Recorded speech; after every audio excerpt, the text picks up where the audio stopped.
Welcome to the Jaybe show on Revolutionary Blackout Network. I'm your host, James Fauntleroy. It is Sunday. It is November 30th, 2025, and we are live. Yes, we are live. Good to see all of you joining. Welcome back to every single one of you. I hope you guys had a great week, a great weekend, and I hope you all are staying warm for many of you who are north of Florida. So thank you very much to all of you guys coming in. The Jaybe show is every Sunday at 1 p.m. Eastern Standard Time. You can also find me on the Savvy and Jaybe show on this same very network on Thursdays at 5. And then you can find me on my own personal channel, the Jaybe Font channel, every single Tuesday at 3. And also you can find me as well every 11th and 22nd on my new podcast channel called Kind Connections Podcast.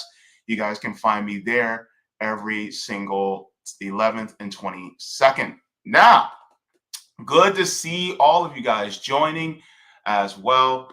Nice to have you. Please go ahead and give a like to the stream. Appreciate it very much to all of you who are joining in. And also, if you guys have not already, you guys have shared and subscribed. Go ahead and do that as well. Also, if you guys would like to join our mailing list, you can join it at revolutionaryblackout.substack.com. So you guys can get those email notifications where we go live or upload clips. So you guys have that there.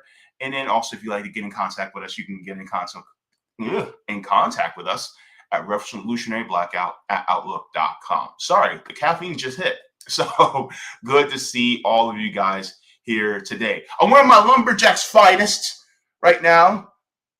Looking like I can chop down a tree. I can't chop down nothing though. But it's good to see all of you guys joining today for this stream.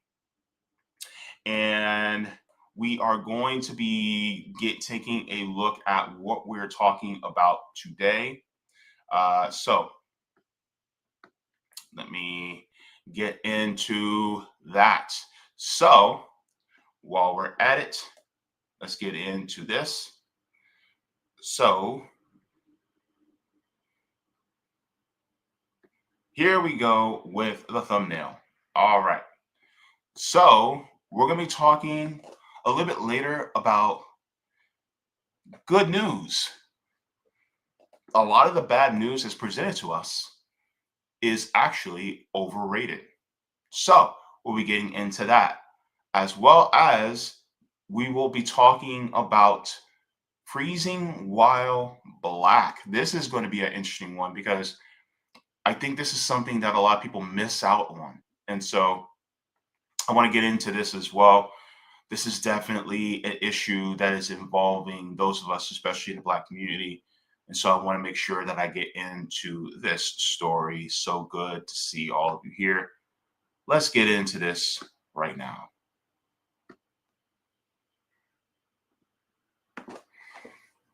It's November. Many of you right now are experiencing the blustering winter that is up and coming. Tomorrow is December, and so now we are now entering into the winter months, and many of you are turning up your heater. Many of you are bundling up. You're grabbing the blankets. You're pulling out the weighted blankets now. Maybe you're getting out your electric blanket. And when you're outside, traveling to work, school, grocery store, hang out with friends, whatever. Here in the United States, it goes without saying that you'll see maybe somebody who is unhoused, that is bundled up too, but they may be pushing a cart. Or you may see them and they look disheveled and they look like they're trying to stay warm. And what about the people who are still housed, but are struggling too? What about them?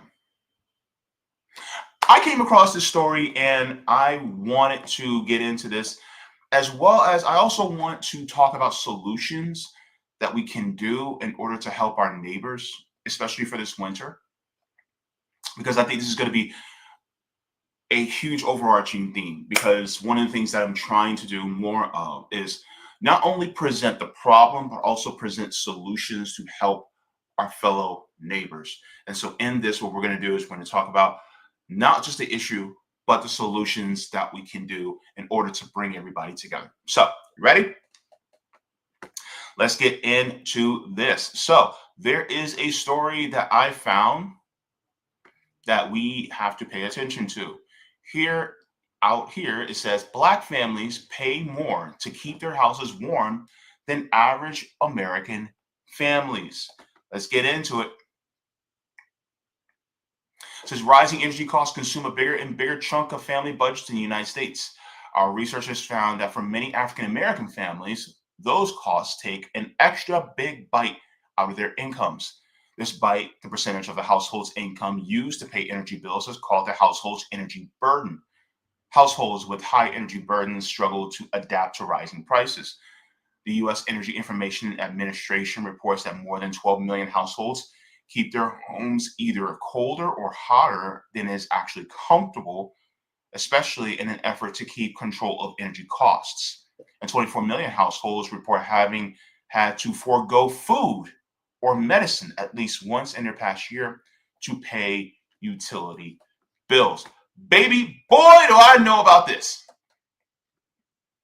I know. Because here's the thing. What a lot of us end up doing is we have to weigh the options, right? So on the tier list of what you got to pay for, if you don't have enough to pay for everything, rent always comes first, right? Rent is like the number one thing, right? There ain't nothing like, look, I may not have electricity and I may not have food, but at least I got a roof over my head. And we'll find a way to stay warm in the house, and we'll find and ask for food. Let's say you have money for food. I'm sorry, you have your rent already covered, but now it's choice between either heating or cooling and food. Well, guess what comes first? The heating and cooling. I'm gonna tell you why. It is easier to ask for food than it is to ask for money. You know exactly what I'm talking about. You know, right? Because when people ask for money, they're gonna think something, oh man, this person's probably trying to use it for nefarious purposes. And they judge you based on either what you say or how you say it or the way you look, or hell, they could have some white supremacist views, even if they look like us, they could, judge us by that. Many different reasons, right? And so it's easier to ask for food than it is to ask for money. And so then the utilities comes next. Plus, how are you going to be able to charge your devices? Everybody got a mobile device. Even people who are unhoused have mobile devices. And it's not like you have to have one.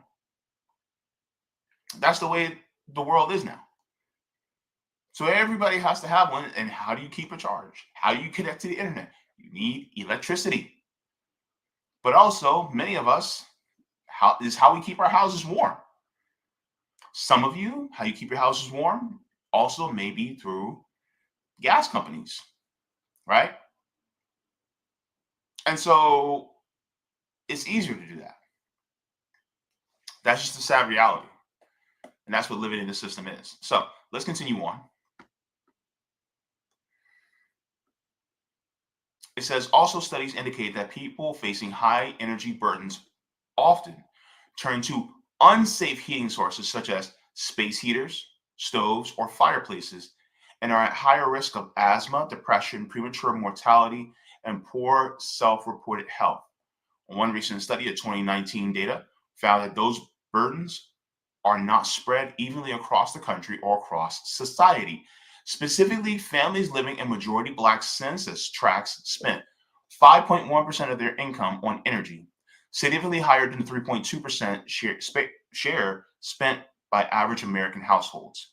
Census tracts dominated by other racial groups in our study, whites, Latinos, Asian Americans, were much closer to the overall average. So, I'm going to get into this breakdown. It says often disparities like this are attributed to income. So this is also a class issue. So this is where the identity and class intersect. So it says, which is indeed a factor given that Black households have a median income of $53,444, while the overall median in the US is $78,538. However, our study found that even when a majority white and majority Black census tract had the same median household income, the average share of household income spent on energy was higher than a majority Black census tract. This is very interesting. And I also want to point to, it's not saying that we're just by default poor. Is that the disparities. And the thing is, it's not saying that white people aren't poor and they're not going through this. They definitely are. But the disparities are always higher. The percentage of Black people experiencing this is higher than the percentage of white people that experience this. And so that's one of the biggest issues. And so this is why when you look at people, when it comes to identity as well as class, they have an intersection. Because I know some people don't like to hear this, but being Black American especially is in itself a class. It is a subclass within the working class. Hell, being a woman is a subclass within the working class. Some people just don't want to see it that way, but it is. Some people even on the left don't want to see it that way, but it is. There's subclasses within the working class.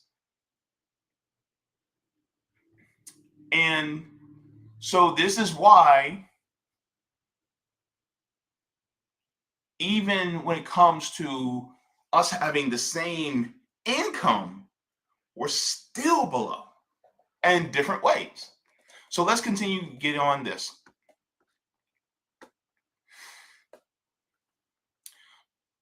So it says we found two possible reasons for this difference, both rooted in race and in housing situations. First, our analysis of U.S. Census Bureau data finds that African American majority census tracts have older homes on average than other census tracts.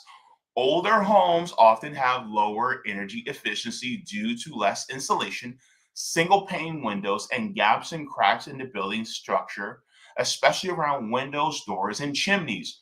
So even if a Black family earns the same income as another family, the Black family might live in an older house, requiring them to use more energy to warm or cool their homes, cook food, heat water, and so on. So now what do we have to do? Now we got to take it back, right? Got to take it back to the redlining. Got to take it back to the Jim Crow laws. You see how this stuff continues to follow us down the line? You see?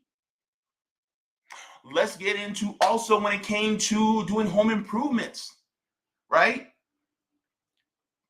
A white person goes to a bank, asks for a personal loan to be able to do some home improvements in their house. Guess what? The chances of them getting it are much higher than somebody that looks like me, and I try to get a loan, and then they look at me, even if I may have the proper collateral, I have the proper credit, it's still, because of the color of my skin, they'll still deny me. So guess what? I can't do the home improvements that I need in order to make my home more energy efficient. And that's how it happens. Or even if they did give me the loan, the APR is higher with me because I'm a Black person. And so therefore I'm spending more just to be able to make my home more energy efficient. If that was my goal. You see how they follow from the exploitation that has been dealt down. And so here's the thing. Some of y'all are not going to like this, but I'm going to hold your hand when I tell you this. This is one of the reasons why Black Americans especially are demanding reparations. Because ultimately, even if a rising tide lifts all boats, our boats are still under the water. It's not just about equality. Say it with me. It's about equity. That deserves a drink.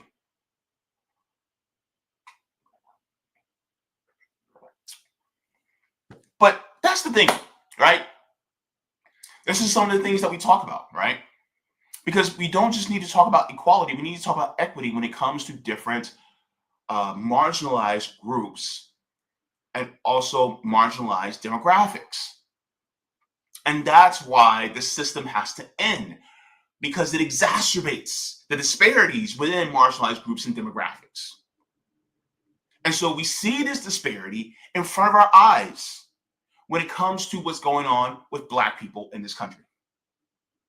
And so we can't just all lives matter every single situation.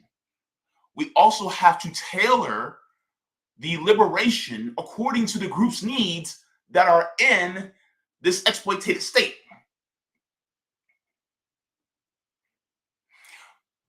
This is why it's like, yes, give everybody healthcare for all, but we also have to retrain the medical doctors, nurses, nurse practitioners, everybody within the medical system to start seeing and stop treating people who look like me differently. This is why you had a bunch of Black women last week that were caught on camera about to deliver babies on the waiting room floors and outside the hospitals, because the people that were there did not give a damn about Black women giving birth. Because even if we still had universal health care, if that thought is still there, which is white supremacy, and everybody got internalized white supremacy somehow, some way, in some shape or form. I do, you do, everybody does, right? And don't say you don't, because you do. I don't care if you're from outside the United States. Guess what? White supremacy affected you too. Imperialism, colonialism is a thing. And so with that being said, that internalized white supremacy, we have to get rid of it. And it's a constant battle. And that constant battle also means that even when we're on our jobs and something like healthcare, we got to battle that too. And so this is why equity is so important. Let's continue on. It says also, we found that Black families are more likely to live in rental properties where they cannot easily make the energy efficient upgrades, such as installing new windows, insulation, or appliances. At the same time, most landlords do not have an incentive to spend money to improve building efficiency, because tenants usually pay utility bills. In the United States, 9 in 10 rental households pay for all or some of their energy bills and therefore face this split incentive program. So guess what? This is why I don't like landlords, and I say landlords need to cease to exist, because here's the thing. They don't have an incentive because the money is not on, they're not on the hook for it. So they're not going to try to minimize energy costs.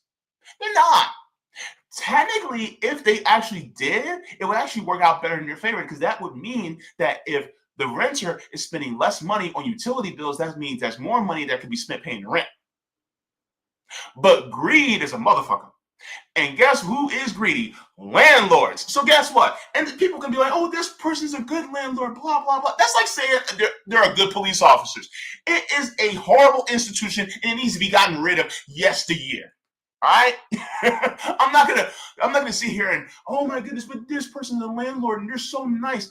I'm sure they are, and I'm sure they mean well, but the institution itself is wrong. That's the problem. It is wrong. And they don't provide housing. Construction workers provide housing. Landlords are housing scalpers. I said what I said. Go cry to your big bone mama about it. I don't care. But that's the thing, right? And so this is why it is so important for us to focus on people who also are renters, not just homeowners, because some people, they can't optimize the energy efficiency in their home because they're renters. Unless you go into an apartment that was built to be more energy efficient, which I fortunately have, but the last place I was living at, oh, hell no. Our electric bill was through the roof. It was sky high. Why? Because There was no energy efficiency. The condo was built in 1984. So therefore, the energy efficiency standards were much lower. That being said, and guess what? Our bills were higher. Landlord didn't absorb that cost for energy. So guess what? They don't care. As long as the rent's paid, that's all that matters to them. So it's the same thing, right? Let's continue on. It says many of these challenges can be attributed to the structural racism inherent in redlining. This early 20th century practice made it harder for prospective homeowners to get mortgages, to buy homes in neighborhoods with high concentrations of Black people, immigrants, and other minorities. That left more of the homes in those communities owned by landlords and occupied by tenants. Even though redlining was banned in 1968, it left a legacy of underinvestment in properties, decreased property values, and worse health outcomes.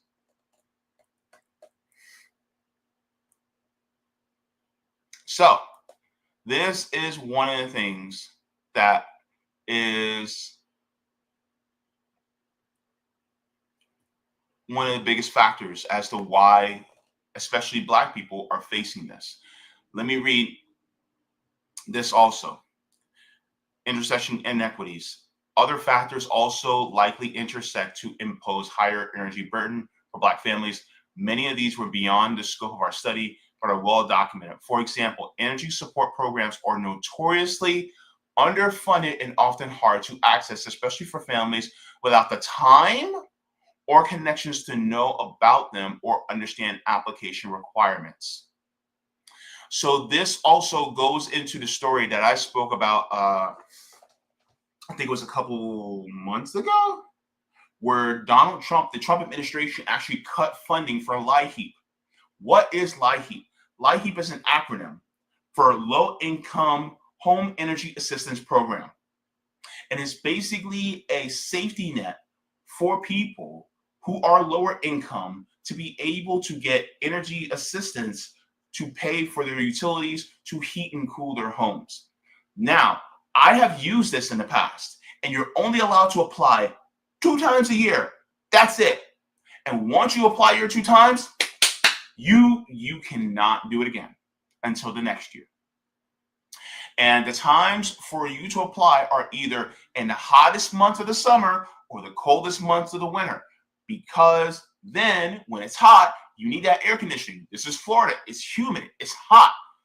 It's like a dragon's armpit down here. It is hot, okay? And then you also got the winter time. Now, thankfully, it's not as bad here as it is in, say, Michigan or in Illinois or in places like New Hampshire, right?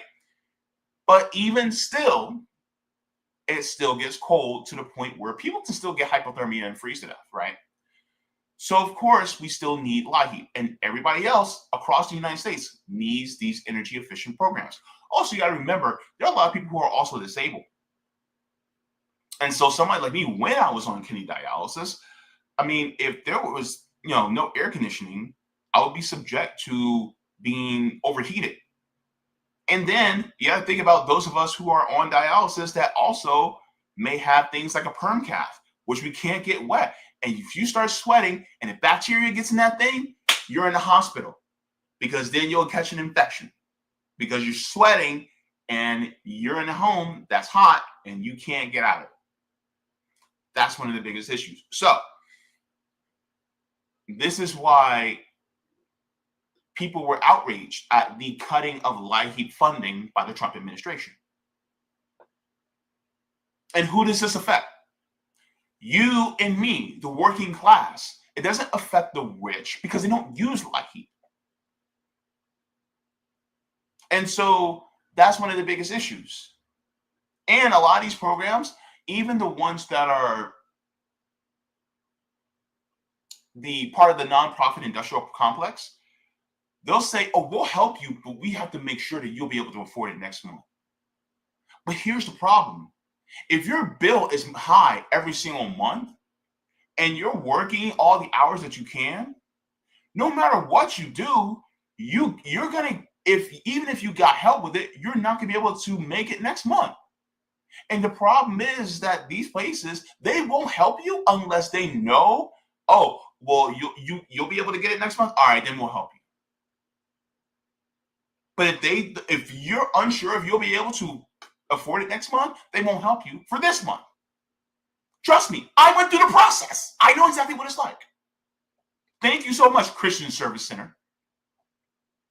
So this is one of the issues. And then people go, well, how do I get help with this? Call 211. Baby. And then you got to go through all these different processes. And so, yes, this is part and parcel of one of the biggest issues that we face in this country is when it comes to utilities. And let's not forget that a lot of these utility companies, they're now becoming privately owned. So therefore, they're trying to jack up their prices. Let's not also forget when it comes to a lot of these utility companies, they're also jacking up the prices because a lot of these companies are now allowing these big tech companies to build data centers near everybody else. And those data centers also use up a ton of electricity, which causes everybody else's electricity to go up, to rise.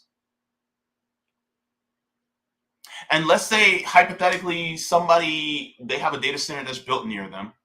They have electricity, but they heat their homes with gas, which people say, well, they have gas, so they don't have to worry about electric. Yes, but if you're paying more on your electric bill, guess what that jeopardizes? You being able to afford your gas bill. So it's all connected. And that's one of the things that I think is important for us to take into consideration too. And so now everybody's going, Jaybe, so everything is screwed.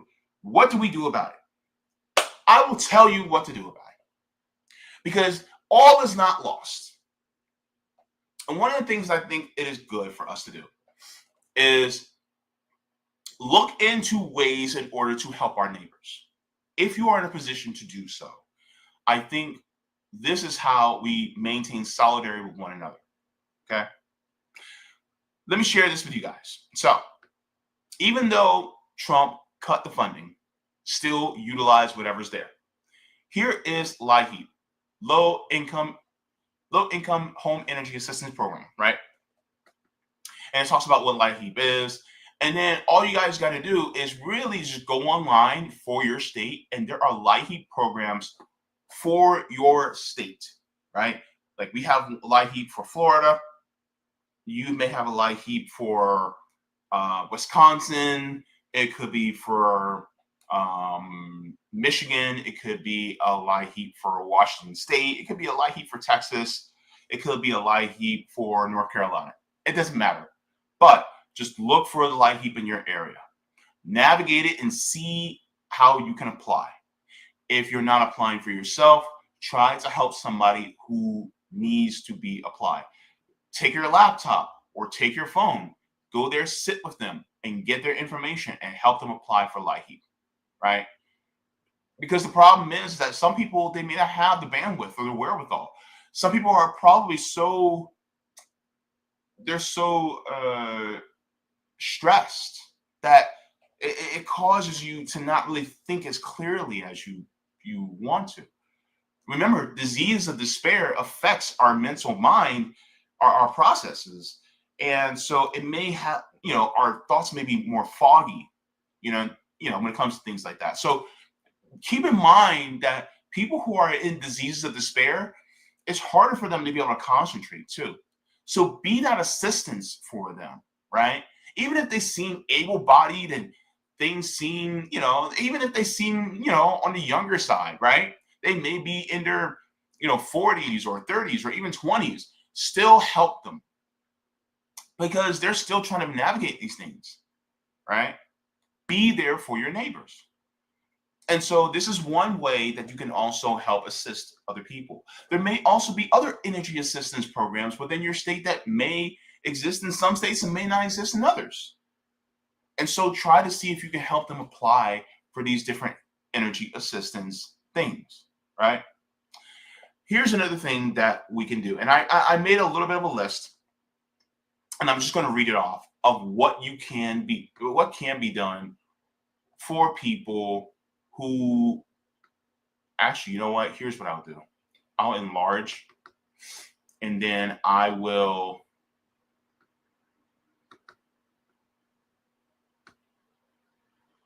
hang on.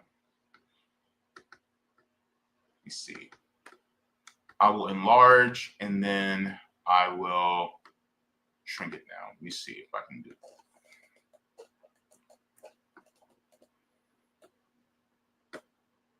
Okay. All right. So let me share this with you guys. And I'll just go line by line what we can actually do. Okay. Here's some of the things I wrote just off the top of my head. Ideas for keeping neighbors warm, helping them apply for light heat, right? And this also includes any other energy assistance programs that you may know of, right? Doing mutual aid. So coats, gloves, hats, blankets, electric blankets. Now, I know it says that space heaters can be dangerous. I recommend if you're going to go for a space heater, go for one that is modern, or if you can get one that's brand new that has safety features. Do not go for any of the older ones, right? And try to go for the ones that are, completely electric and that they have safety features in them, because we want to make sure our neighbors are safe, and try to get the ones that are electric so that they don't emit any type of carbon monoxide gas, right? If they have a fireplace, help them gather firewood, but also ensure that the chimneys are clean and clear. And also, if they need to be taught or reminded of how to operate a fireplace, you do that too, right? And then help raise funds for utility bills. Now, here's the thing. Mutual aid, coats, gloves, hats, blankets, electric blankets, things like that. I say go the Rome route. What does he do? Well, if you guys are on Twitter, any of you who are on Twitter and see Rome, he will literally go to a thrift store and spend money at a thrift store to get these things: gloves, scarves, hats, coats, things like that, to help out the neighbors. Could we do the same thing? A bubble jacket that may cost you $15, $20 is better than nothing at all. Okay? And so this is how we assist our neighbors. And they don't have to be completely unhoused. They can be housed, but if they're not being able to heat their homes properly, at least you can help them keep their bodies warmer by having warm clothes that they can wear around the house, right? Including blankets. Hell, you know how to get Snuggies for cheap? Go ahead and get some Snuggies for cheap. I don't care. But, raise funds, do mutual aid, find out who's in need, right? Go to, if you know of a very economically displaced area, go there, set up shop, and give it away for people who need it, right? And so this is some of the ways that we can help out. Now, somebody mentioned in a video, and I'm going to tag the video as well. I'll put the link in the chat. But they said Mylar emergency blankets. Now, you've ever seen images. This is Mylar emergency blankets.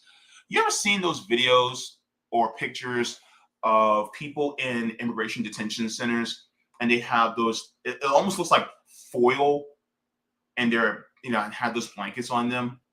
Well, those are the Mylar emergency blankets, right? And those preserve heat and help keep you warm. Could we also raise funds for those, for mutual aid, for people who are either housed and can't afford their heating bills, or unhoused who are out in the streets? Could we help raise funds and give that away for mutual aid? That's another way that you can also help keep your neighbors warm. Because the problem is that what we're trying to do is we're trying to keep people alive, man. We're trying to help keep them alive so that they are safe. Because we need to be the government that we want to see. So these are just some of the, things that I can think of off the top of my head in order to help the neighbors keep warm. Also, we could just help raise funds for the utility bill. Let's say they have some of the money. Okay, here's how utility bills, companies work. A lot of times is they'll shut off somebody's utilities, and it's like, okay, well, you have to pay the reconnection fee, plus you have to pay this balance first before we can turn anything back on. And let's say they have $150 of it, but it's like $250 to reactivate and pay the rest of the balance. Well, then could you raise the funds to help that person be able to reach that so that they can be able to have it turned back on at least? These are just some of the things that I can think of, right, in order to help our neighbors. And so this is why I think it's so important for us to focus more on what our neighbors are going through. Yes, is the situation in this country bad? Hell yeah. But at the same time, we not just look at what's wrong, but we also have to figure out and focus on what we can do to make things right immediately among our neighbors. And this is one of the things that we can do, is making sure that our neighbors are warm, that they are safe, that they are fed, that they are housed in some way, shape, or form, that they have the resources to be able to get what they need. Because ultimately, we can't do it without each other. And so I'm sharing this link, and it's a video titled How to Survive Winter While Homeless, How to Stay Warm in the Cold. We shouldn't have to have videos like this, but unfortunately, because of this system, this exploitative, disgusting system that we live in, we have to. But at the same time, I'm glad that it's there, because now we can actually help out our neighbors by using tips for somebody that was formerly homeless that knows exactly what to do. And so that's where I got the Mylar blanket idea from. So let's continue to focus on our neighbors and making sure that they're good. If you know of the most economically displaced areas in your community, and you're able to get yourself and a few friends together, raise a few funds to be able to get some things to help out your neighbors. I don't care if you help 1, 2, 3 people out.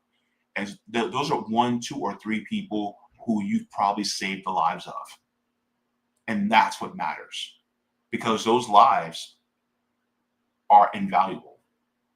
So let's do the damn thing when it comes to helping our fellow humans, and try to make sure that they are good. Because ultimately, we're all part of it. We're all in this together. And, that's a part of leaving the world better than you found it, right? All right, everybody, let's get together and let's help out our neighbors as much as we possibly can.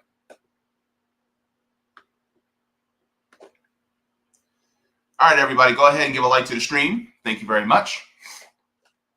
This tea is damn good.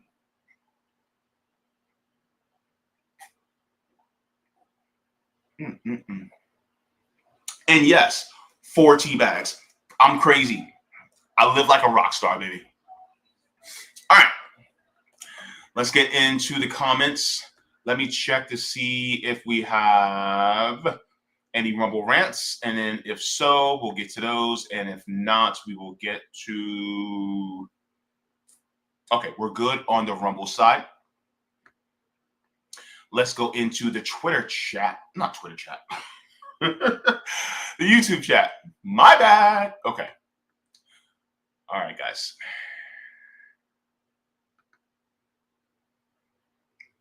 All right, we have Terry coming in saying, greetings, Jaybe and comrades. Good to see you. Lady Alex coming in saying, hello, all. Good to see you. Oh, thank you very much, Lady Alex. Appreciate it. I'm glad to help. Glad to help. Terry is saying hi to Lady Alex. Ooh. DJ Vesper X says our gas and electric bills have doubled over the last 6 to 9 months. Freezing weather and it might get cut off. I don't know anyone not struggling right now. That's a lot of us, man. I'm sorry, I didn't mean to assume gender, but fam, I know. It's horrible. There's so many of us that are going through it, and a lot of us are trying to figure out how we keep our heads above water. And for those of us who know how to, each one teach one, right? Let me see. Natalie says, I haven't turned my heat on yet. The power bill is already too high. Plus, I need to fix the furnace. Oh, and you know what? That's another thing. I didn't get to mention, but thank you very much, Natalie, Miss Natalie. For those of us who are, more mechanically inclined or are trained in HVAC, right? Could we help people who may need their air conditioning and heating or furnace? Can we help them fix it as mutual aid? Could we help them with that? It's just an idea, If you have a skill, use it for the good of helping the people. Thank you very much for that. Thank you for inspiring me for that tip. Anisha says, Jaybe, real estate landlords is just about capitalist business. Yep, absolutely. You got it. You hit right on the money. Thank you to Landless had just posted the stream on Twitter. Thank you. Anybody's watching from Twitter, go ahead and repost. Appreciate it. Zoya coming in saying, yay, JB, good to see you. And thank you very much for this, Zoya. I appreciate it much. I hope you're staying warm right now. Anisha says, co-op community housing.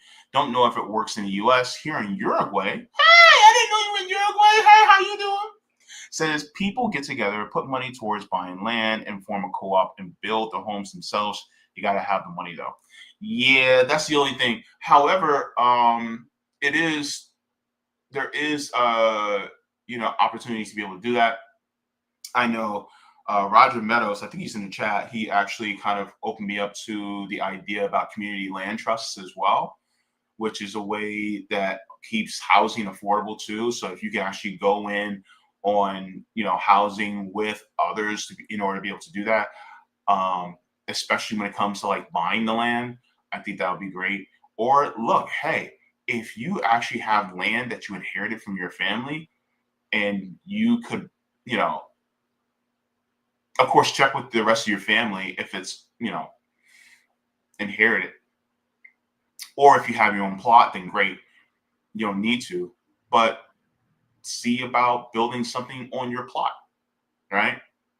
That can help you and your neighbors to be able to afford and not have to depend on funds as much. Yeah.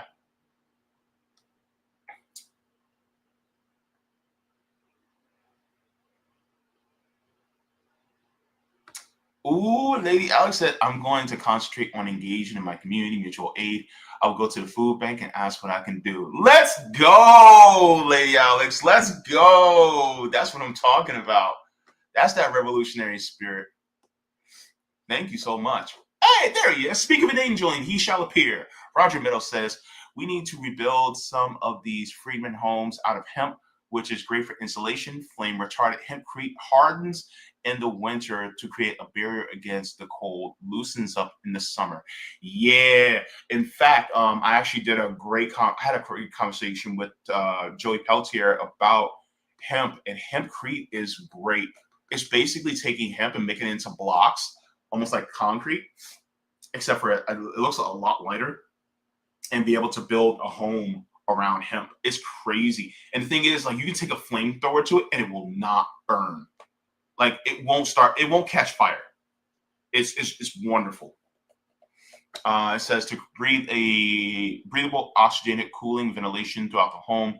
We need batteries, hemp-based, made from this graphite that can power a home for a year on a single charge. That battery recharges based on outside forces being nuclear or solar, Now you're living off the grid. Problem solved. That sounds pretty cool. Bianca says we all need to come together and help each other. Absolutely. Anarchos, we posted the stream. Thank you very much. Thank you. Thank you. Mouse coming in hot says Invisible People is a great YouTube channel on unhoused people and their stories. Yes, I know of that channel. I'm subscribed to that channel. Yes, Invisible People is a great YouTube channel, especially because here's the thing. A lot of us, I think one of the biggest issues is that we may not know too many people who are unhoused, and we may automatically think, oh, well, they just have to get out their own way and they just have to, pick themselves up by the bootstraps. And you learn it is not that cut and dry, baby. And so hear from them exactly why it is so tough being out here. Look, it'll be hard conversations, but those hard conversations are absolutely necessary.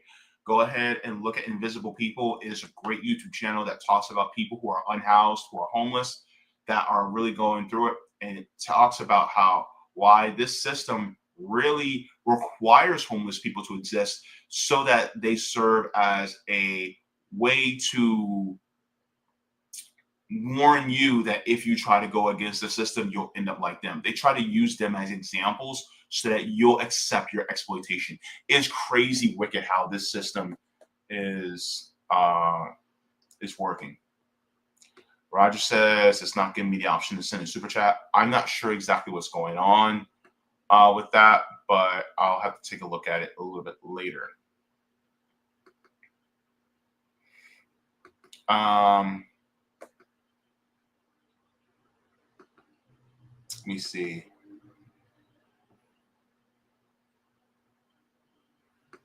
All right, let me see. All right.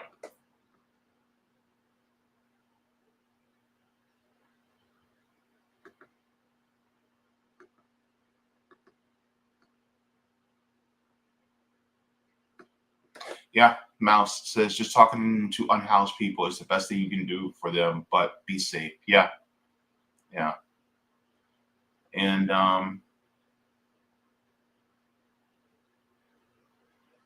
do what you can, within being safe, within reason, right? But try to do, All right, guys. So that being said, let's get into a couple of house cleaning things before we continue. So one of the things that I want to do first is I want to give a shout out to the patrons on Patreon. Without you guys, this channel would not exist.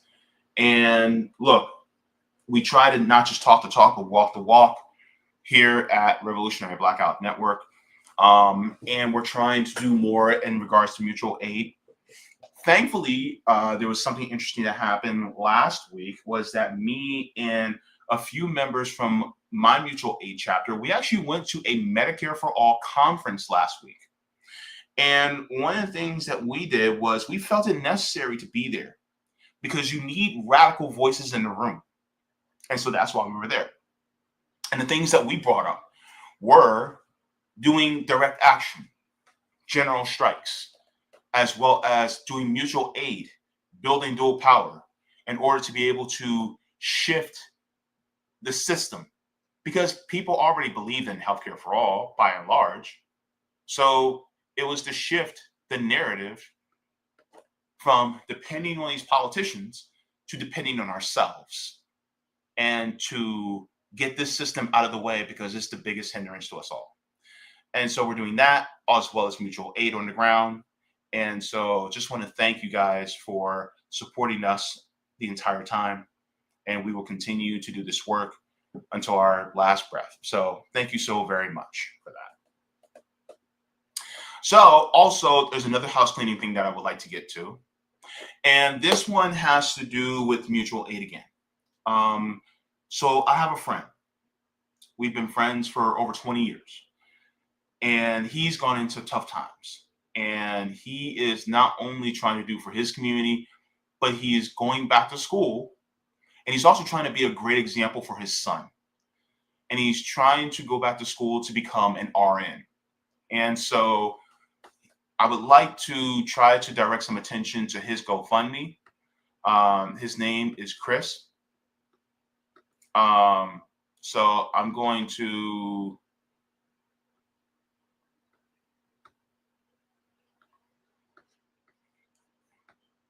let me share this as well.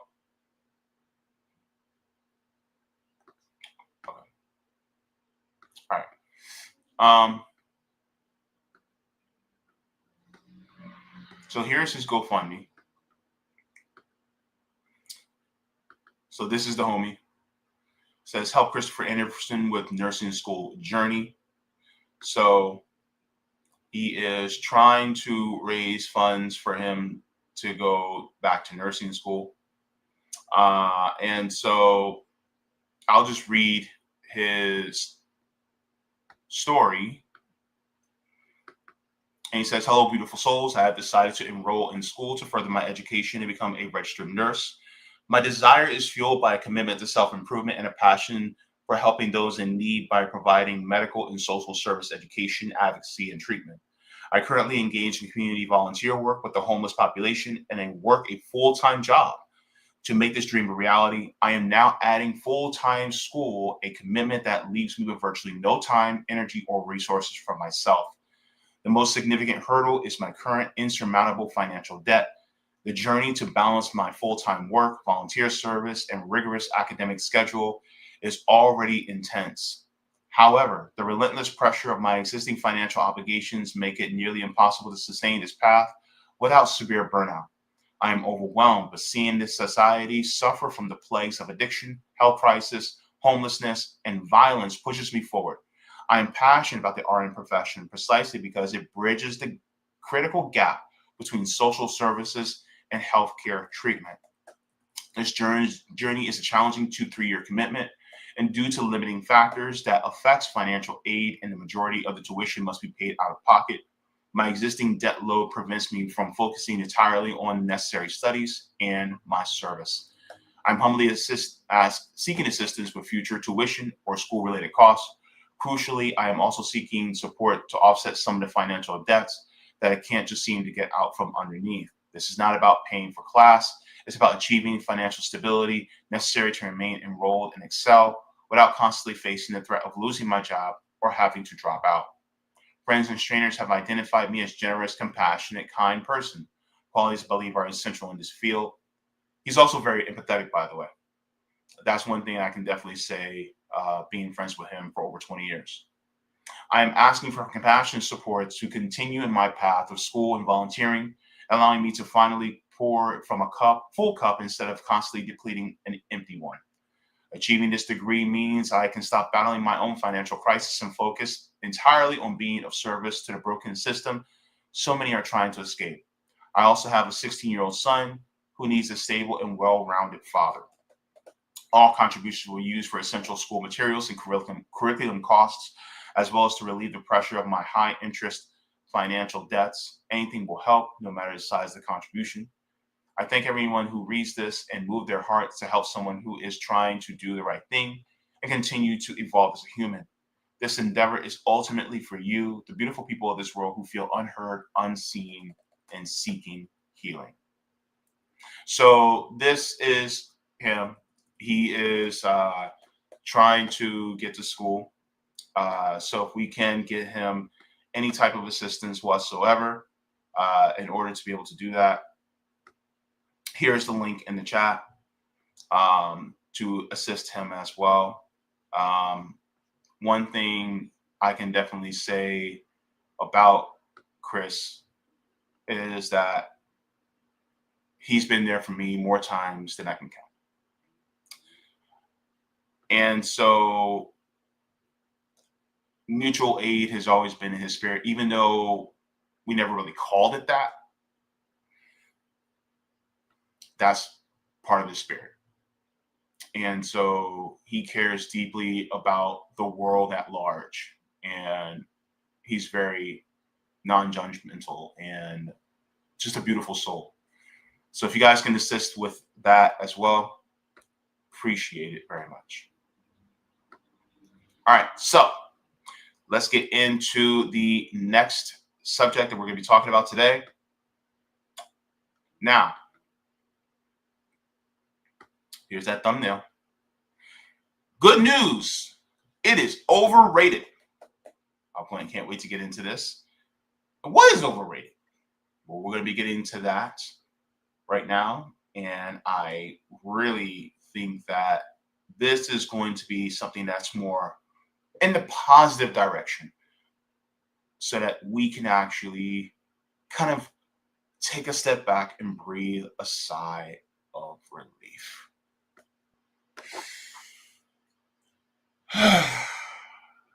It is not as bad as they say it is. No, really, it is not that bad.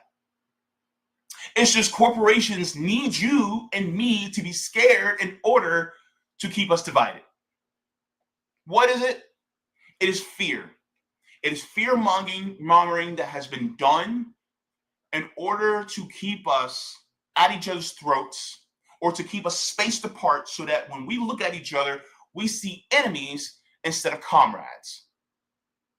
This is one of the things that I think is absolutely brilliant on their part in a very devilish way, because they'll constantly keep telling us the world is horrible, it's descending even further, and people are getting worse, when in reality, it is not as bad as they say it is. Let's go to the story. I think you'll like this one. So, you ready? One of my favorite sites that talks about good news. This is out of the goodnewsnetwork.org. All right, let's get into it, baby. It says the news media over-reports homicides by 4,300% in the U.S. show news study. This came out a few days ago, guys. Let's get into it. All right. Since for almost 30 years, GNN has been busting global media's 24-hour gloom and doom cycle with the premise that bad news doesn't have to sell. That bad news doesn't have to sell, and good news isn't rare at all. A case in point for this outlet's publishing mission is a study recently released on Our World in Data that shows how bad news events like murder and terrorism are extraordinarily overcovered by American media. For example, homicide receives approximately 4,300% more media coverage than its share of deaths across American population every year. Put differently, if every death in America was reported on, news stories on homicides will be fewer in number by a factor of 43. According to the study, the same is true for terrorism by a staggering 18,000%. It is overreported by 18,000%, meaning it is not as prevalent as they say it is. It is brainwashing. I'm not going to use propaganda. Propaganda is really just a neutral word. It can be used for negative and it can be used for positive, right? But I'm using the word brainwashing on purpose because that's exactly what it is. It's brainwashing us into thinking, oh my God, people are getting worse and worse and worse. But the problem isn't necessarily people are getting worse. It's the people who are reporting it way more than it actually is happening. And they do it over and over and over and over and over to the point where it puts in our brain, oh my God, I cannot talk to these people. I cannot converse with this person. And these people are doing all these horrible different things. So therefore, I need to stay away from them. Therefore, if I stay away from them, guess what? Community dies. It's all about the individual.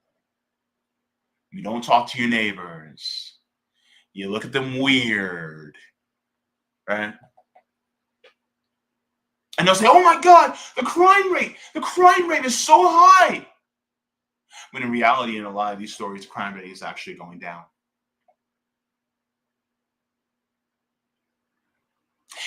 of funny. I was thinking about it.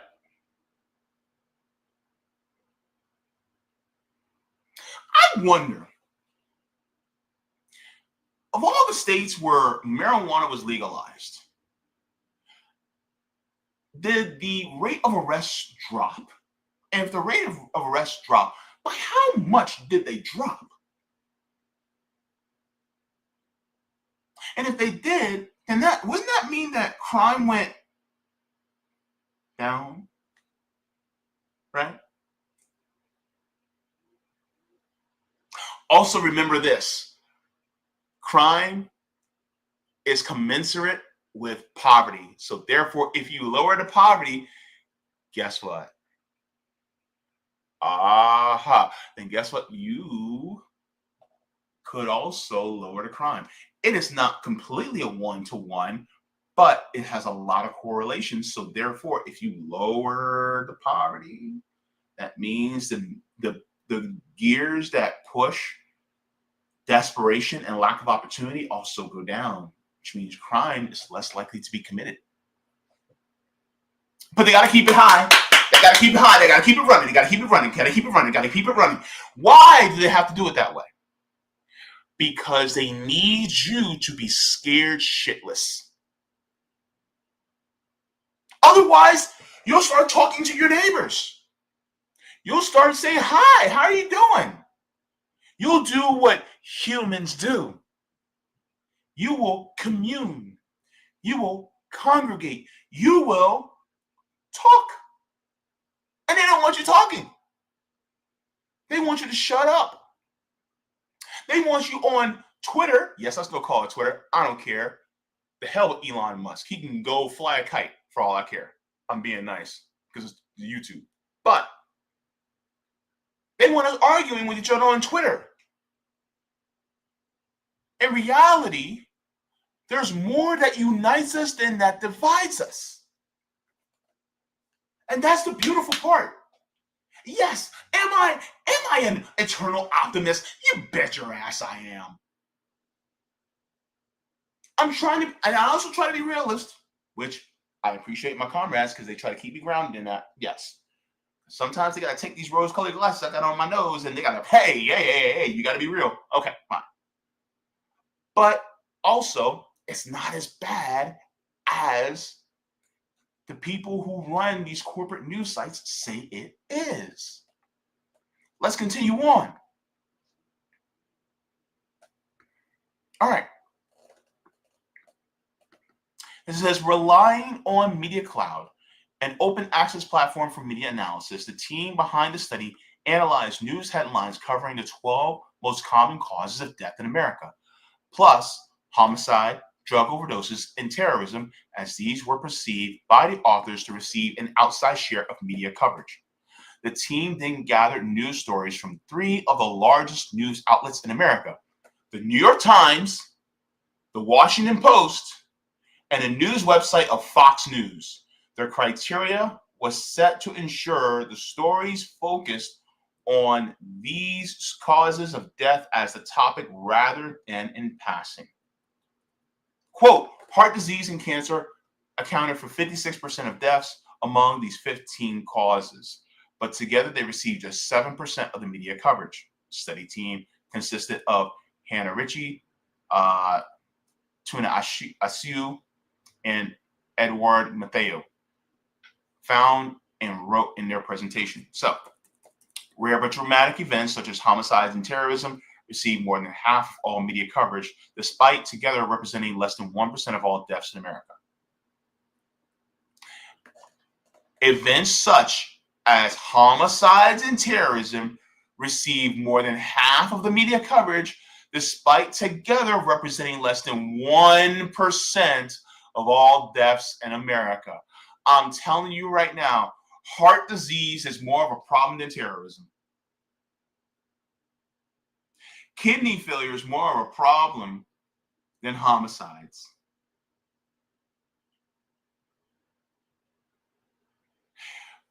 But guess what happens if we focus on what is actually killing us all? That's tied to our healthcare system. And what would happen if we put more emphasis on where it should be? That means that we would want a change to what? You got it. The healthcare system, meaning that the system would need to change fundamentally.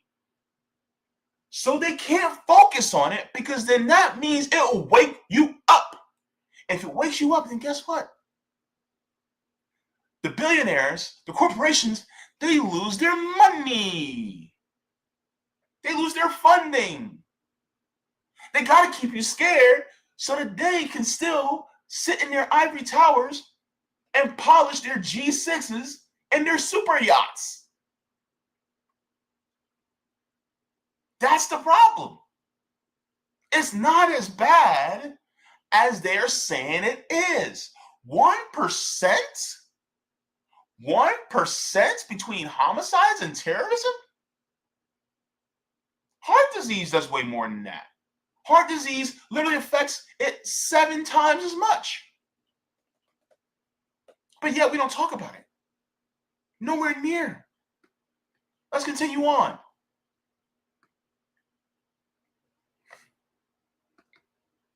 So let's take a look at this. Let's take a look at this graph right here. Okay. So in the more grayish blue, it says underrepresented in the media. And the rust or orange, the rust color says overrepresented in media, right? I want you guys to look at this.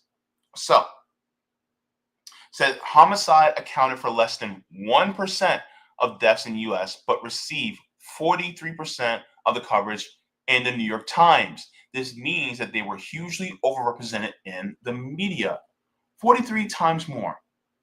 Terrorism was 18,250 times more. You know what else? 4 times as more was drug overdose. The pandemic, 2.5 times more. Self-harm, I gotta be careful what I say, 80% more. Accidents, 20% more. They actually underreport on influenza, diabetes, lower respiratory infections, Alzheimer's, kidney failure, cancer, liver disease, stroke, heart disease. Guess what all these encompass? Healthcare. It's all healthcare.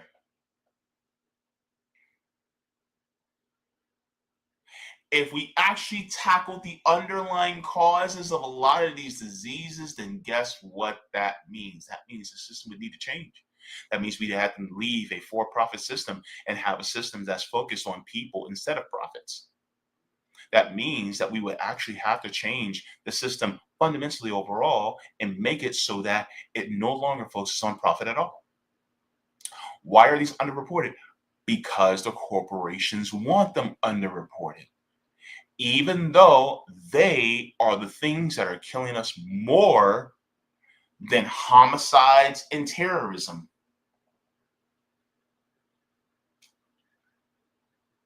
These health issues are the real danger. But they want these health issues to continue. Why? Because these corporations and the parasites that own them make money off of you. Your death has value to them. But they need to keep you scared. But they need to keep you scared at your neighbors so you guys don't congregate and talk to each other and realize the truth. This is why they don't like channels like this. The good news is that you don't have to be afraid of your neighbors. The good news is that you can actually have solidarity with your neighbors. Now, of course, there's bigotry and things like that a lot of our neighbors have to get rid of in order for us to really truly unite. And that's work that needs to be done. But at the same time, they can do that work, especially if they realize that we're not out to get them and they're not out to get us. It's just we're believing the lies that we're being told. We're believing the lie. I mean, that's the thing. We have to stop believing the lie. And that's part of the system, right? Let's continue on. It says drug overdoses were also represented by 4 times their share of mortality events in the American population. Self-harm or death by self-harm was overrepresented by 80%. Nearly 6 in 10 Americans still see international terrorism as a critical threat to the United States, despite the domestic impact on the U.S. being relatively low for 2 decades. Indeed, terrorism killed just 16 Americans last year. Just 16. About half the number of Americans killed in elevator accidents. Elevator accidents? Wait a minute.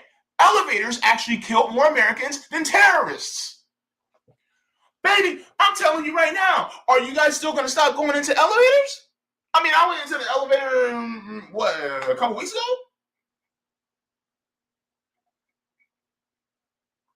Wait till you hear about car accidents. How many of y'all ride in the car every day?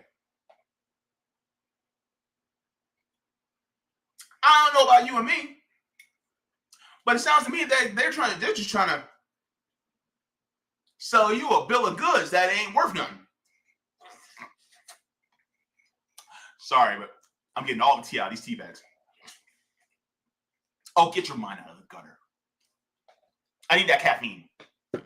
But yes, that's the point, right? Let's continue on. It's crazy. It's crazy, man.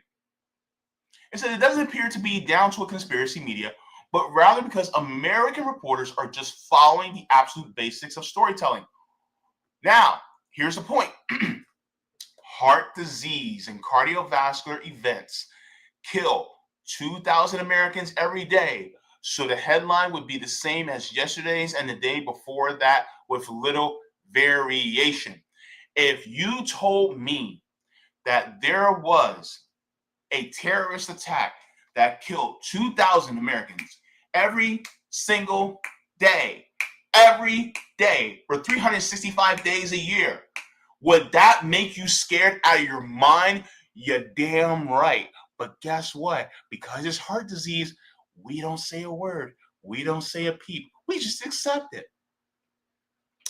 Why? Why do we accept this? Why do we accept? Oh, well, they just had heart disease. And then we'll blame the person. Well, it was their lifestyle.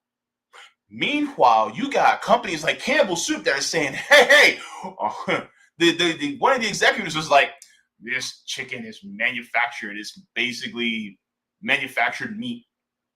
I'm not eating this stuff. And this stuff is hawked to us, right? And let's be real. The unhealthy stuff is actually cheaper to buy than the healthy stuff. And many of us live in food deserts. So guess what they do? This is why a lot of us have bad health, because these things are pushed on us all the time. Because guess what? And then people will say, well, healthy food's not that expensive. You just need to know how to buy. Guess you know what also entails healthy food? Time. Because you got to cook it. Not everybody has time to be able to cook that much. And people will say, well, I prep my meals in the beginning of the week and blah, blah, blah. And some people ain't even got that much time. And so we're blaming each other for a system that thrives on us dying. Because guess what? Cardiovascular disease requires what? Medical intervention, which who makes money? Like, look, Philips probably makes all those MRI machines that you get done in order to be able to take a look at your heart. And when they go into the cath lab, right, they make money off those machines, millions and millions of dollars, billions of dollars a year, just off the MRI machines, just off of the ultrasounds. And then on top of that, you got to think about the hospitals, especially the for-profit ones that make all this money. And then you have Big Pharma that makes billions of dollars off of blood pressure medications. And what about the companies that make the pacemakers? How much money are they making? See, here's the thing. You got to get to the heart of the thing. Because the thing is, when you start to tackle, when you start to follow the money, then you realize, look, it's murder for profit. It's genocide for profit. What makes Northrop Grumman or what makes Lockheed Martin different than Eli Lilly or United Health or Hospital Corporations of America? What makes them different? Because they're all making money off our deaths. Whether it's death abroad or death here, they're still making money off of it. But then they lie to you and say, well, these terrorists, we have all these terrorists coming around here. And then on top of that, they're trying to make them seem, oh, well, all these terrorists are radical Islam, radical Muslims. When in reality, you got Zionists bombing the hell out of Palestinians all across the way.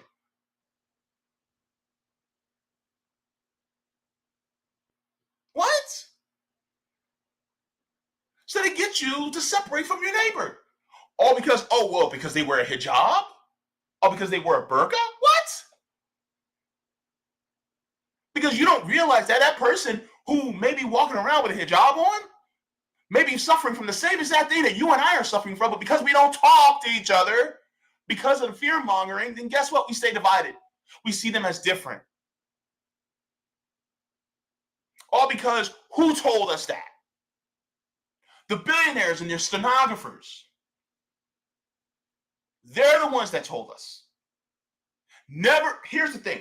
Never tell the person who makes money off of your life to tell you who your enemy is. If they are the ones leeching on, never believe the parasite that's sucking the blood out of you. Never believe them, because they're trying to keep the blood that they're taking from you flowing. Never believe them. And this is one of the biggest issues, because we believe the lies they tell. And some of them may end up leaving the corporate media, and they'll be like, well, I've always tried to tell the truth and blah, blah, blah, like a Tucker Carlson or something like that. Well, I always try to tell the truth and blah, blah, blah. But yeah, you peddle the same damn thing. Whether it's Tucker Carlson or Don Lemon, y'all perpetuate the same damn thing. I don't care. Whether it's liberal or conservative news anchors, they all did the same thing. And now they're on independent media trying to say, oh, we've always been truth tellers and we've always been on the side of the people. Bullshit. And so this is one of the things that I think is important for us to realize. We have to put our focus on what's really going on. Follow the money, because the money is really what the cappies, that's my nickname for capitalists, the cappies are trying to pursue. Let's continue. I'm so glad I found this article. It says a dramatic event like a plane crash or a gun battle in American downtown area has eyewitnesses, dramatic recounting, and enough individual details to make a story. So Richie, Asisu, and Matthew write, and the vast majority of news consumers cite a motivation to be better informed and to keep track of what's happening in the world as the reasons for their attention to the news. Even though it's clear that the number of news stories on a topic doesn't actually reflect the overall state of a society, it's easy to fall in the trap of thinking it does and feel depressed because you are led to believe life is full of malicious, despairing savagery. And this is what it is. And this is why so many of us are also suffering from depression, because we also separate ourselves. And what happens? Then we go through this loneliness epidemic. Like, for instance, a lot of people are talking about the male loneliness epidemic, right? They're like, oh my God, the male loneliness epidemic, it's really here. Men are lonely. Like, why? Why are men so lonely now? Because we're broke. We broke. Let's dispense with all of this. Oh my goodness, what about this? What about, look, it's the economic system because we're being bled dry by these leeches. We can't afford to go out. We can't afford to actually spend time with each other. Like even forget dating. Like, how can I hang out with my homeboys if I ain't got no money? And then it's like, oh man, we don't hang out anymore. What have you been doing? Working. Like Michael Jackson said, you got me working day and night. Like, that's the thing. That's what we've always been going through. So we're overworked, we're underpaid, and we have no time for other human beings. And then on top of that, we're told that other human beings are so dangerous that we have to stay away from them. Meanwhile, we're being told to consume all these things, and not just consuming food, but also consume the despair that they're selling us every day on the nightly news, or whenever we open up a blog, or whenever we open up a news post. So then that causes our cortisol levels to go up, and next thing you know, we're ending up with either a stroke or early onset strokes. We're dealing with different types of ailments now. But then guess what? They go, hey, I see you had this ailment. Big Pharma got you. And it's a cycle. It's a cycle. Oh, you're lonely? Okay, let's give you some medication to deal with that loneliness. When in reality, it's like, if I had time to actually be with other human beings, then maybe I wouldn't feel so lonely. But you guys are telling me that there's a terrorist around every single corner. And you're telling me there's a homicidal maniac around every single corner. When in reality, do these things happen? Yes, but nowhere near to the extent that they're saying it does. I want to give you a case in point. Let's share this. Shout out to Sister Savvy Sabs for this one. So, she says this. Anyone find it strange that there is now another alleged terror attack from another Afghan national? It hasn't been 1 week since the DC incident. The deep state is busy. They're really trying to make you fear Muslims. Don't forget, Israel is committing genocide. Let's take a look. This is what Fox News did. And remember, Fox News, they were talked about in that article. Let's take a look. Well, this just in, we have a Fox News alert from Brooke Taylor. You won't believe this. DHS is confirming that an Afghan national was arrested Tuesday after posting a video of himself on TikTok indicating he was building a bomb with an intended target of the Fort Worth area. Mohammed Dawood Al-Okazai is charged at the state level with making a terroristic threat. According to DHS, listen to this. He came to the United States as part of Operation Allies Welcome. So here you have it. This happened Tuesday. Texas Department of Public Safety. This is a second Afghan national, second one this week. Operation Allies Welcome. He had a terror plot.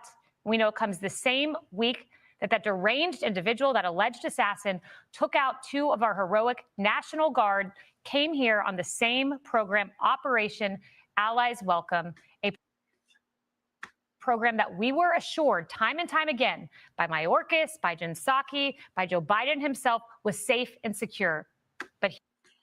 So here comes the further divide of, oh my God, the liberals, you need to be against them. They're horrible. They're dangerous. They're allowing these horrible people in. And now look, terrorism. Oh my goodness. Everybody be afraid of your neighbor. Don't talk to the next person that's next to you. If they're wearing a hijab, then you need to be afraid of them. Oh my God. Even though, I'm going to tell you right now, the only thing you need to be afraid of when it comes to being around Muslims is your calorie count. If you're counting calories, they may go a little high because they like to feed you. That's the only thing that you might have to be worried about. Is that, the food may be a little too good. That's the only thing you really need to be worried about. The only thing you really need to be worried about with Arabs is that, look, you may have to bring an extra bag because they may give you a little too many gifts. Oh, you want my shirt? Here, my shirt. Go ahead, have it. No, you insult me if you don't take my shirt. Go ahead. That's the only thing you got to be worried about. Like, what? Peaceful people, loving people, very giving. And yet you have this person saying, oh, well, you guys need to be afraid of this person. This is exactly what the article was talking about. Meanwhile, Israel's the one that's committing a 21st century Holocaust on a group of people whose ancestors have been there for hundreds and hundreds and hundreds of years. And they're doing it all on the premise of, well, this is our land. It's just, look, it is West Asian version of, not even West Asian, it's just Europeans using West Asia for their Manifest Destiny project. Go ahead, ask Native Americans about that. This is why Native Americans have so much solidarity with people in Palestine, because they went through it for the last 500 years.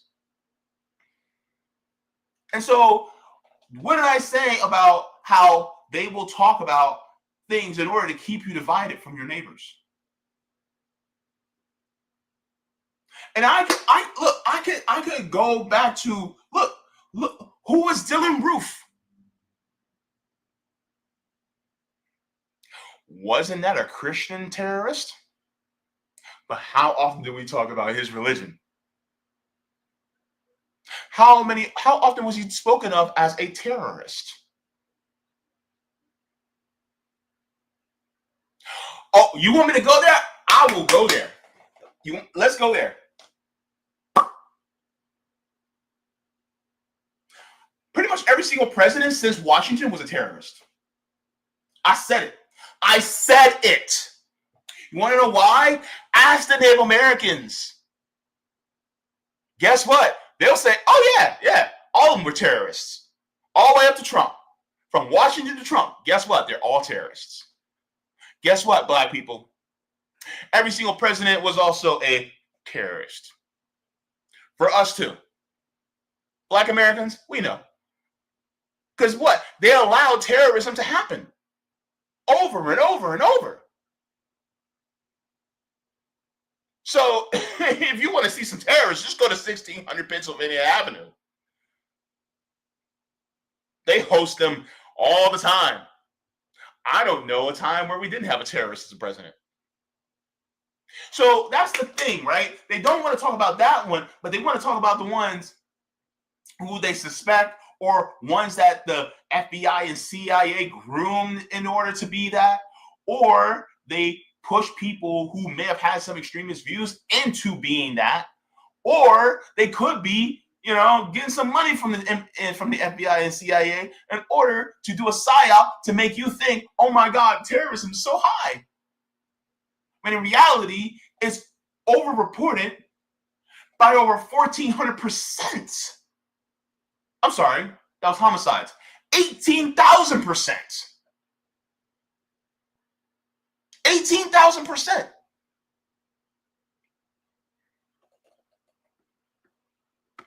Get out of my face. But that's the problem, right? We're constantly being shown this. And so this is why it's so important for us to really get on the ground and meet our neighbors. Don't believe the hype of these parasites that want you to fear other people who are being exploited too.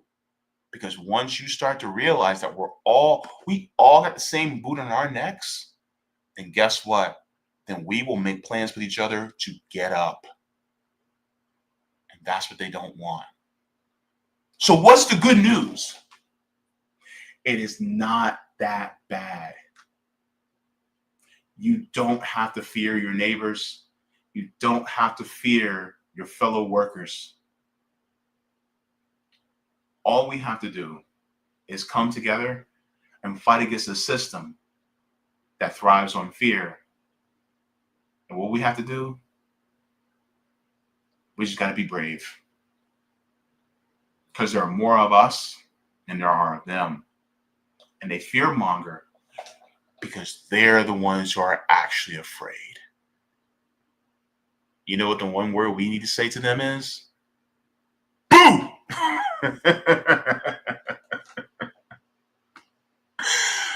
Screw those parasites. Go ahead and like the video. Thank you so very much to everybody for tuning in for this final segment. Let's get into the comments. Let me check on the... All right, looks like we got a rumble rant. All right, let's get into this.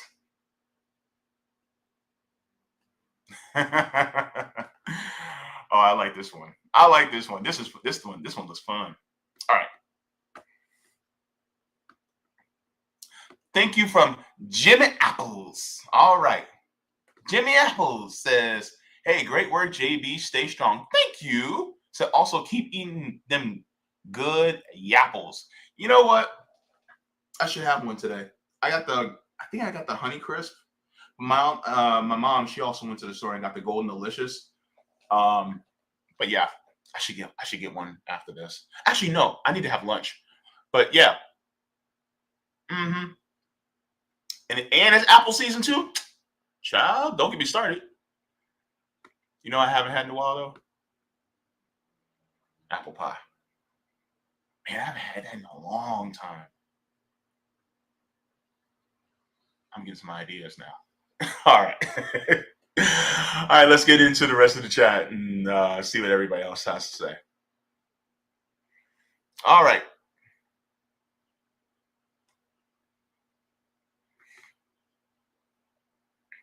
Oh, thank you so very much, Lady Alex. Appreciate it very much. All right.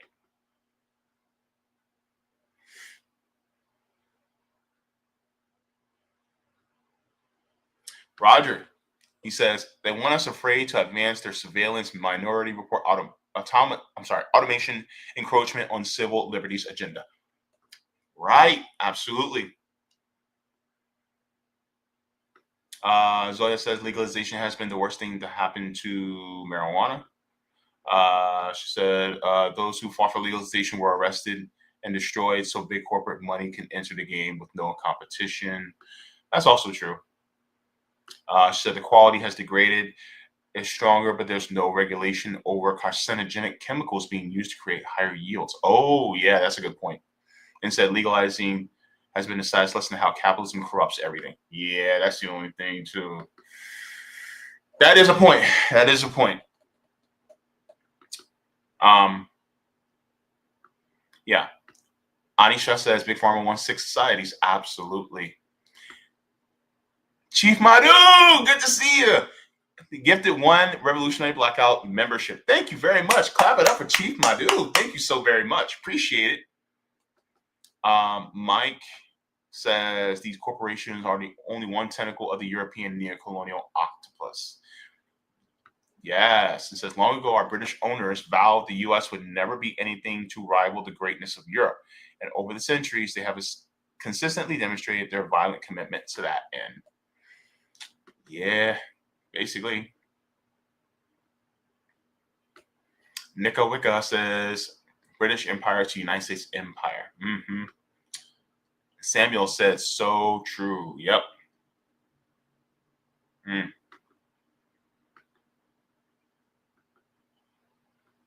Yes, Anisha says, meanwhile, Cuba still making cancer treatments and sending medics brigades overseas instead of weapons and bombs while still being blockaded after 65 plus years. Yep.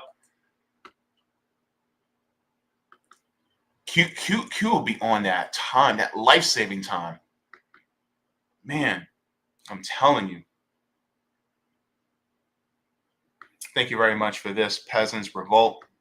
Yep. Let me see here. Ashura says, I'm pretty sure this is another USA Kandahar partner. Thank you very much. Roger says Deep Roots CPS Farm, black-owned farm in Charlotte, North Carolina, sells a whole bunch of produce, eggs, and meat. Most of all, they sell black garlic. I've never heard of black garlic. Jaybe, Google real quick and compare health benefits with white garlic. You know what they say once you go black. Mm-hmm. Thank you so very much. Where you been, Ashura? Yeah. I am middle-aged. Oh my goodness. Let me see. Pakalu says, haha. Okay, good to see you. Natalie says, Arabs scary, be very afraid. Right? They're like, oh my God, the Arabs are so scary. No, they're not.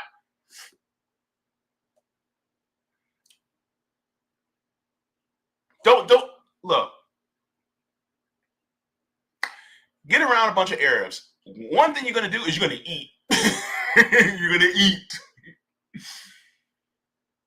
Oh my God, I had shawarma a couple weeks back. That thing was so good. Ooh. And that sauce that they put with it was almost like I don't know, it was almost like a garlicky type of, almost like a sour cream sauce that you dipped the shawarma in. It was a beef shawarma or a lamb? I don't care. It was good. It was delicious. I'm sure the calories were high. I ruined my calorie counting that day. But baby, don't knock it till you try it. I'm a foodie. You can tell, can't you?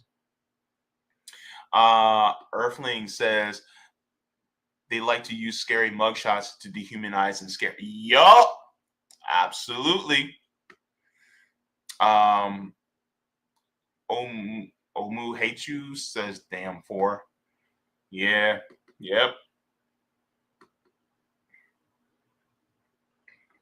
Lauren says Trump's approval rating has fallen to just 36% in a Gallup poll released yesterday, the lowest of his second term. More than 60% disapprove. Most people are very unhappy with his job performance. His wife must be unhappy with his job performance too. I ain't saying more. Anyways, yes, Vic Adams says, was it black garlic? Yeah, I gotta look that up. Yeah. Pakalu says, hey JB, I'm from Malaysia. Hello from Malaysia. Nice to have you. And I sometimes, by chance, I listen to you live. You're very informative, and the facts I learn from you and others, I pass it on to other people, and I often tell them to. Oh wait, probably still typing in the rest. Let me take a look at that really quick.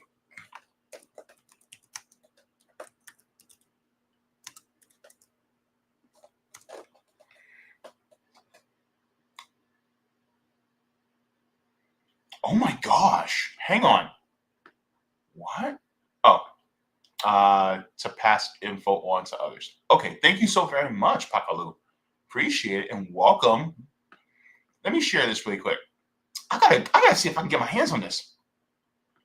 It says black garlic has a sweet, savory, and umami flavor with a soft, chewy texture, while regular garlic is pungent, sharp, and crisp. Black garlic is created by aging regular garlic under controlled heat and humidity, which causes the Maillard reaction to change its taste, color, and texture. Black garlic also contains more antioxidants than regular garlic. Oh my gosh.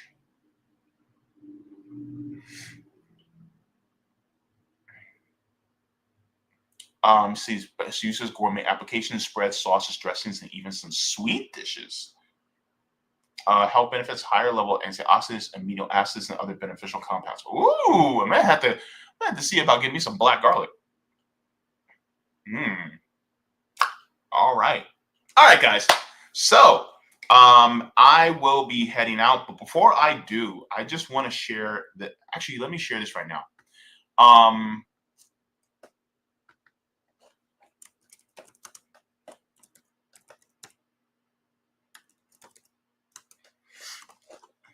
So I want to share you guys my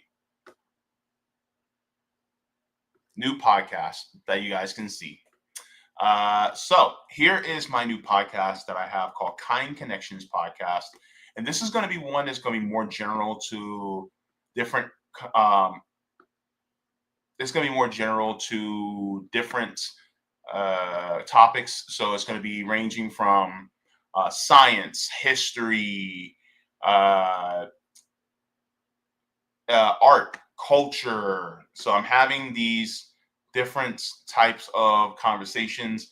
And, I want it to really be just a safe place for people to be curious. I already premiered my first episode that is with Ron Placone. We already had a great conversation. And in fact, welcome to the let's show just some of this. But it was a wonderful conversation that me and Ron Placone had, and so I will be doing more of these as well. And so if you guys would like to, you guys can subscribe to this channel that I have. And let me just share this just a little bit, just about a minute or so. But it kind of makes me wonder. Now, how long was the process in writing Left That Wall? Like, how long did that take you? Well, that was the easy part in comparison. I wrote it shortly after the GameStop thing happened. I mean, the GameStop thing happened in January of 2021. And, in January of 2021, we were still amidst the pandemic. 2021? That's when it happened? Yeah, it happened in 2021. Wow. Yeah. Wait. Wow. Okay. That's... Yeah. So I wrote Left That Wall. Yeah, right. I mean, I wrote Left That Wall shortly after it happened. Then I wrote the trailer, decided I was going to finance the trailer myself. We were still dealing with pandemic times, but we filmed the trailer in August of 2021, got it up, pretty quickly because it's a pretty short trailer, used that to finance it. But then, it took a while to build the team. It took a while to acquire the financing. At one point, throughout, we wondered if we were even going to get it. And, people, once the lockdown portion of the pandemic came to a halt, a lot of comics were interested in getting back on the road and working because they had to. And so that also was something that we had to take into account in Left It Wall. There were a lot of very heavily touring comics that were part of Left It Wall. Gareth Reynolds, Dave Anthony, Eddie Pepitone, Graham Elwood, myself to a degree too. So we had to factor all of that in there. And but finally, we got everything together. We got everyone's schedules synced up, and we started shooting it in April of 2023. In 2024, we did screenings and festivals with it, and then it was out for distribution by January of 2025. And so let's go here as well. It's passed away. So it's sort of, I was kind of like, wow, that was really bad. But first of all, it's really sad because he was a great guy and a brilliant mind. But also I kind of thought, wow, really terrible timing on my part. I finally feel like I might want to do a PhD and I'd want to do it with this guy. And he is clearly not available. So rest in power, Dr. Bob McChesney. I recommend his books to anybody who's interested. Start with The Problem of the Media. It's brilliant. So I learned a lot about Ron Placone, which was really great. And I didn't realize how deep into education he really was. And so that was an awesome conversation. We also talked about, the filmmaking process. And so this is kind of a bit of a deviation from me speaking more on, politics. And it's more of me talking and probing. I want to talk to people who are in different social sciences, people who are in different sciences like astronomy. I want to talk to medical professionals. I want to discuss, people who are archaeologists, meteorologists. I want to talk to artists. I want to talk to people who are in music and physical, arts like me and like painting and sculptures. I want to talk to historians. I want to talk to many different people. And so I want to talk to journalists. I want to talk to many different people because I would like to be able to learn more from people as well as be able to understand them a little bit better. So I, ventured on this brand new, quest to be able to do. And so I now have this new podcast. So it's going to be coming out every 11th and 22nd of each month. So you guys can find a new episode. And so the next episode will be out on December 11th. In fact, I'll be doing the editing sometime today for the next episode. So I can't wait to get into that. And so, yes, and also I'll be talking to different activists from different places. I want to talk to many people from my next guest that I'll be releasing will be a Native American activist. So we'll be talking about Native American history and culture. So I can't wait to get into that with you guys. I also talk to filmmakers as well. And so it's exciting. I'm very excited. And so I really feel like I'm living my purpose. So yeah, I'm just excited about it. So thank you guys for all the people who have already subscribed. And so it's going to be a fun ride in 2026. So I'm excited. I hope you guys enjoy a lot of the conversations that we have too. So guys, time for me to go. Time for me to head on out. I appreciate you guys tuning in. And just to let you guys know. Oh, I forgot. Let's do one more thing. I need a big shout out for this one. You guys need to